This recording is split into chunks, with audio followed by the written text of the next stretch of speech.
My name is Allison Muse. I'm the Associate Director of the Tutoring Center and Advising Services Center. The Tutoring Center is located in Library 202. We are open 6 days a week for 60 hours.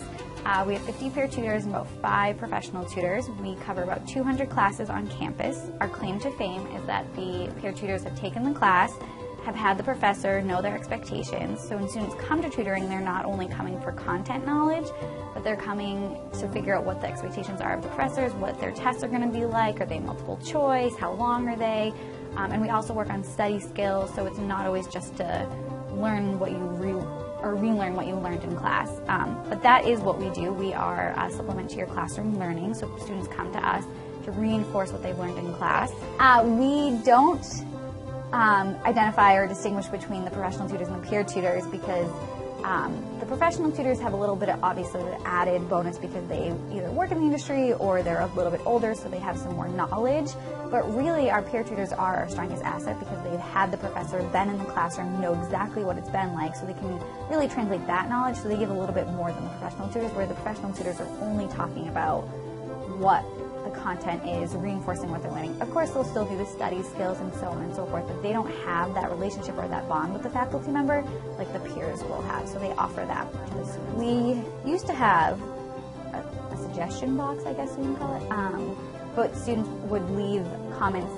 My peer tutor was great, it was wonderful, I aced my exam because I met with him 4 or 5 times before my exam, or I've been meeting with them twice a week for the entire semester and I thought I was going to really flunk this class, or I was really challenging and I ended up getting an A. So we get a lot of positive feedback, and I think it's definitely, not to take away from the professional tutors, but it's definitely the peer tutors because they're setting up their expectations and saying, this is what the faculty member is looking for. If you're writing an essay, you should have it be at least 5 pages, whatever it is. We don't obviously do the writing because the writing center does. So there are several ways to make an appointment at the tutoring center. One, you can just stop into Library 202. There's actually a little reception desk, for lack of a better term. So there's always someone sitting there whenever we're open. So currently we're open in the fall and the spring, Monday through Thursday, 9 in the morning till 9 at night, 9 to 5 on Friday, and 5 to 9 on Sunday, so 60 hours. So there's somebody sitting there at all times. So you can just come in and ask to make an appointment in person. You can call them too, they have a phone number. Or you can go to Endicott's homepage, go to Academic Resources, Tutoring Center, and then it has a little button that says make an appointment. And then we actually use a software called TutorTrack, which is that's the software we use and how we schedule students. And they have their own website that Endicott kind of has a URL to as well, so you could even just log in directly to there to make an appointment. So those are kind of our 3 different ways. And then students always email me too if they need help or they're looking for a specific course. So I know I mentioned that we have tutors that tutor 200 plus classes, but there's always that one-off class that we don't have a current peer tutor for. Chinese seems to be the one that I'm always in need of, and then the student graduates and I'm back at it again. But we always find someone, if I have to reach out to the faculty member and have them recommend someone directly, or if I go look for someone, or one of my peer tutors happened to take Chinese but didn't think that anyone would need it in tutoring, whatever it is, we work with the students, so we always find a peer tutor for them. Okay.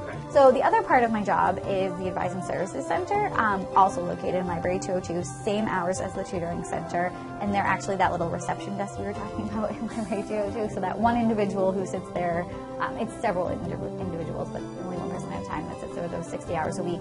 They represent the Advising Services Center, and basically it's for our biggest users are first-year students, because they're coming to figure out, they've never really registered for classes, so they're coming to figure that out, make sure they're staying on track, taking the right courses for either their second semester or their second year.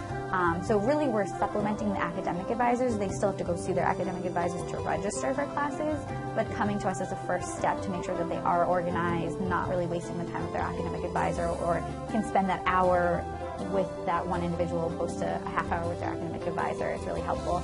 Plus we have all of the forms that you can find at the registrar, so change your major, change your concentration, change your name, change your address, whatever it is you need to do, we have the form. So it kind of eliminates a step from having to go to the registrar's office or your academic advisor, pick up the form, get the signatures, and then drop it back